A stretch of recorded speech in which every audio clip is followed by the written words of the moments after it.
Why screenshots are blocked in some apps and what you can do. 2025. Before we start, like this video and subscribe to the channel for more Android tips. If you see a message like screenshots are not allowed in certain apps, here's the clear reason and what you can safely do. First, why apps block screenshots. Apps like banking, payment, streaming, and private chat apps restrict screenshots to protect user privacy, copyrighted content, and sensitive data. This is intentional and not a bug.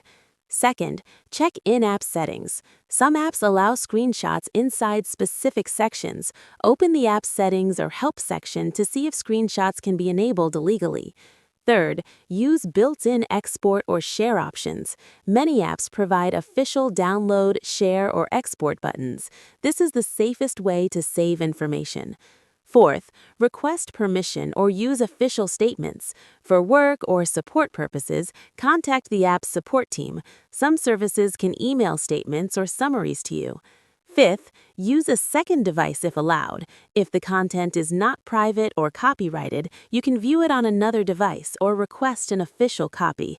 Always follow the app's rules and local laws. Pro tip: if an app blocks screenshots, don't try third-party tools or hacks. These can cause account bans, data leaks, or legal issues. That's it. Now you understand why screenshots are restricted and the safe alternatives you can use. If this helped, like, subscribe, and comment understood below.